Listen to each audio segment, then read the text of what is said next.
My name is Elowen Wynne, and the last time I stood in the same room as my sister, she laughed at me like I was a punchline to a joke she'd waited decades to deliver. It was a corporate mixer, sleek marble floors, champagne flutes, and name tags that told you who mattered. She was glowing in her black sheath dress, surrounded by colleagues from the marketing team, working the room like it was hers. I didn't walk in to steal anyone's spotlight. I was invited quietly, discreetly, by the board. But I barely made it 5 steps before Diana's eyes landed on me. And with that smirk she'd perfected since we were kids, she tilted her head and said loudly, "Wow! Didn't expect to see you here. Did you get lost on your way to the job fair?" The laughter that followed wasn't cruel, just careless. The kind of laugh that stings more because they genuinely believed I didn't belong. But then her boss walked in. He stopped mid-step, eyes locking on mine, and in a voice that sliced through the chatter, he said, "Hello and Wynne, that's our CEO." And just like that, the room that had giggled forgot how to breathe. Growing up in the Wynne household meant learning early that some people shine effortlessly, while others are expected to clap from the sidelines. Diana, my younger sister by 2 years, had the kind of charisma that filled every room before she even spoke. Blonde curls, dimpled smile, perfect posture. She was my parents' pride on display, their polished trophy. I was the quiet one, with ink-stained fingers and a head full of circuitry diagrams. My mother used to sigh when I came home with science fair ribbons saying, "Maybe next year you'll learn how to wear mascara instead." Our childhood wasn't abusive. It was just imbalanced. Diana didn't steal the spotlight. She was handed it. She never had to ask for applause. It came wrapped around every little thing she did. Solo in the school play? She got roses. Lead the fundraiser? They called the local paper. Meanwhile, I once rebuilt a computer tower from scraps, and my dad asked if I'd remembered to clean the garage after. When we were teenagers, the gulf between us widened. Diana became prom royalty and student council president, while I slipped into the background with robotics club and late-night coding marathons. One afternoon, I overheard her on the phone with a friend, laughing. "No, Elowen's not really the type to lead anything. She's more behind the scenes, like the person who hands out flyers, not the one on stage." That stuck with me longer than I'd like to admit. It didn't help that our parents reinforced the roles. At 19, when Diana got accepted into a top-tier business school, there was a dinner party, balloons, champagne. When I got a full ride to a state university for engineering, my mother handed me a used suitcase and said, "Well, at least you'll be practical." We weren't close, but we weren't at war either. Just misaligned. I stopped trying to explain my world to hers, and she never once asked what lit me up inside. We became relatives in a shared space, speaking in polite nods, defaulting to habit at holidays. By 25, I moved out with no intention of returning. I'd taken a job across the country as a junior systems architect for a lean, gritty startup run out of a basement that smelled like burnt coffee and solder. I didn't tell anyone except my roommate. No big speech, no family hug at the airport, just a one-way ticket and the quiet relief of not having to shrink myself anymore. Diana, meanwhile, stayed close to home, soaring through internships, landing a position at a trendy media firm downtown. Every Christmas, she brought glossy gift bags with her company's logo, slid across the table with a rehearsed smile. She made 6 figures, had a condo with a wine fridge, and once told me, without irony, that authenticity is the new luxury. Our parents adored her. They still do. They called her our little firecracker. They called me when they needed their router fixed. And yet, there was never hate. Not really, just erosion. Years of hearing who you are by the way people don't see you. Years of showing up, only to be gently reminded you were never the one they expected greatness from. When I started my own company at 32, quietly, without fanfare, I didn't tell anyone. Not because I was hiding, but because by then, I understood the silence better than applause. I called it WinTech, partly as a dare, partly as a reminder. The name didn't mean much to anyone but me. It was bootstrapped from my savings, and in the early days, I lived on instant noodles and stress. But the software worked. We helped businesses scale their operations through smart automation, and it grew faster than I expected. 5 years later, we acquired a smaller media analytics company that had incredible creative staff but terrible infrastructure. I kept the acquisition quiet and let it run semi-autonomously under its old brand. I wasn't interested in reshaping them. I just wanted to fund them and watch them thrive. I never expected Diana to be working there.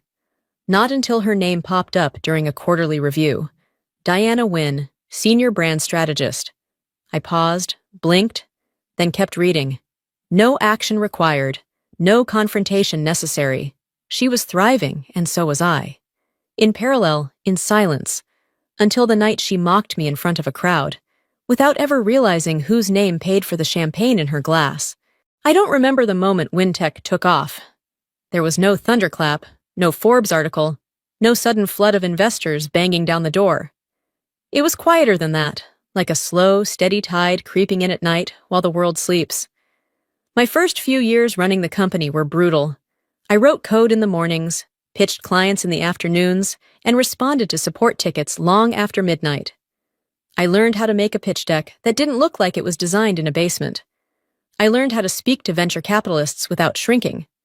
I learned how to stop apologizing for my voice being soft, so I sharpened the words instead.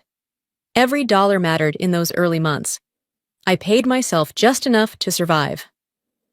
When I finally hired my first employee, a brilliant UI/UX designer named Vi, I handed her a laptop and said, "I can't offer you luxury, but I promise you legacy." And she stayed. We built a team that felt nothing like the offices I'd known. No inflated egos, no glass-ceiling smirks, just builders. Quiet, relentless, unapologetically smart builders. Eventually, the platform stabilized, then scaled. By year 3, we'd signed 5 national clients. Year 4 brought our first acquisition, 2 struggling but talented boutique firms, one of which had a media analytics branch with enough creativity to power a small agency. They lacked systems, processes, efficiency. But the ideas? Brilliant. I didn't want to gut them. I wanted to give them room to breathe. So I let them keep their name, their structure, their talent. I installed one of my trusted directors as CEO of the parent shell, with minimal interference. No one needed to know the face behind it all, least of all the employees. It worked better that way. Quiet leadership doesn't rattle cages. It shifts foundations silently. One quarter, during a back-end integration audit, I glanced through their internal performance reports and saw the name again. Diana Wynn. I stared at it for a full minute. She was a senior brand strategist, top of her department in campaign conversions, spearheaded a multi-brand merge that doubled their B2C reach in 6 months. Objectively, impressive. I didn't feel pride or resentment, just a strange, suspended stillness. We were both building empires. She just didn't know I had mine. That irony might have amused me once, but by then, it only made me tired. Tired of needing to prove anything. Tired of wishing she'd ever asked who I became after I walked out of our parents' house at 25. In her world, I was still the girl with no makeup and too many books. And maybe that was easier, for both of us. I didn't reach out. I didn't correct her. I didn't reveal who signed her bonus check. But I noticed things, like how her department suddenly had upgraded software tools, mine. How their funding round went through seamlessly, because I approved it. How she presented at a regional tech conference and cited figures pulled directly from WinTech's backend. She stood on the shoulders of a platform she didn't even know she was standing on. Still, I stayed away. Until the board asked me to attend the company's 5-year partner gala. Not as a figurehead, not as an honored guest, just show up. Mingle. Let people see the person behind the infrastructure. They said it would humanize the brand. I agreed, reluctantly. I didn't need attention. But the team had earned a night of celebration, and I owed them that. It never occurred to me that Diana would be there too. That she'd see me walk in and still not know who I was. That she would default to the same instinct she always had. Mock first, understand later. I arrived 15 minutes after the event started. Long enough for people to settle, for conversations to warm. I wore a navy pantsuit, clean lines, understated jewelry. No glam team, no PR entrance.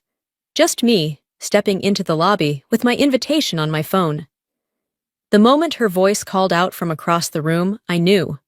Same inflection, same amusement edged with condescension. "Wow!" she laughed, loud enough for her circle to hear. "Did you get lost on the way to the career fair?" The people around her chuckled. She still didn't know, but the man standing behind me, the regional managing director of operations, did. And when he stepped forward and said, "You don't recognize Miss Wynn? She's the reason this company exists." I turned and nodded politely. No need to smile. Legacy speaks louder than laughter ever will. The ballroom shimmered with money. That was the first thing I noticed. Crystal chandeliers, servers gliding with trays of gold-rimmed champagne flutes, velvet-backed signage with embossed branding. It wasn't overdone, but it was intentional. The kind of ambiance that whispered, "You made it." I kept my distance, scanning the room without drawing attention. Most people didn't know me. Fewer would care. I wasn't the kind of CEO that walked around introducing herself with titles. I didn't need to be recognized. That was never the point. I spotted Diana before she saw me. She was standing in the center of a semicircle, champagne in one hand, the other gesturing mid-story. Her laugh rang out effortlessly, lighting up the group of coworkers around her. Same effortless command, same brightness, same edge. It had been years since I'd seen her in person. She hadn't changed much, maybe more poised, more polished, but still carrying that magnetic certainty that the room belonged to her. And maybe it did.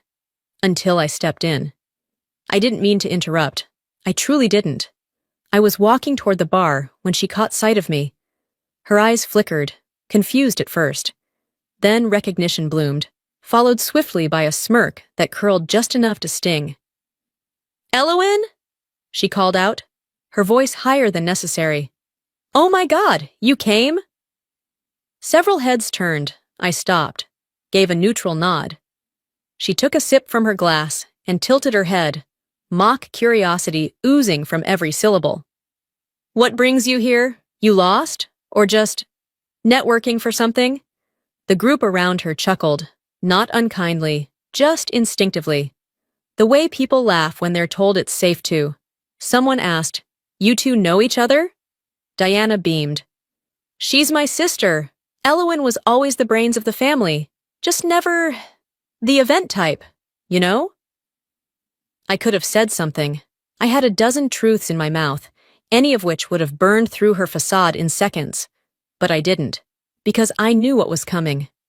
The regional director of operations, Michael, had just arrived. He caught my eye from across the room and raised a hand, walking toward me. Diana didn't notice. She was too busy spinning nostalgia into something performative. "You still doing the tech stuff?" she asked. "You know, that computer thing? Or was it freelancing?" It was then that Michael stepped beside me and cleared his throat. The group turned. He extended a hand, not to Diana, but to me. "Miss Wynn, thank you for coming." Diana blinked. "Wait, Ms. Wynn?" Michael smiled gently, gesturing toward the stage just behind us. "Ladies and gentlemen, if I could have your attention, just a moment before dinner is served." The room quieted in waves. Michael stepped forward, his voice steady and clear.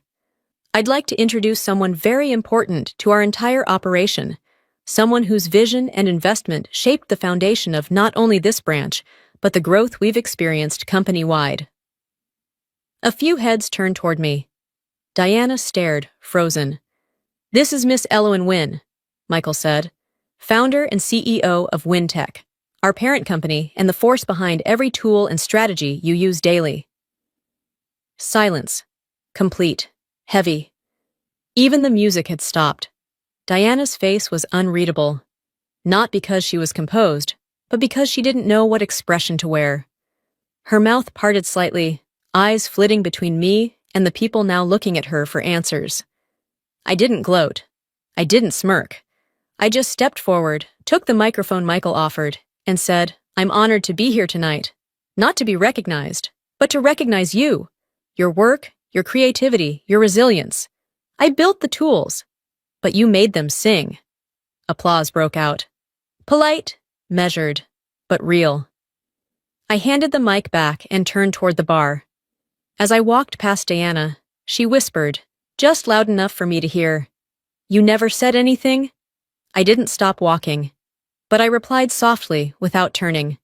"You never asked." I didn't return to the circle. I walked to the far end of the room where the lighting dimmed and conversation thinned.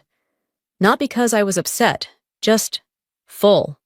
Some moments don't need an audience, and Diana, well, she had hers. From across the ballroom, I saw her face shift. Her laugh faded.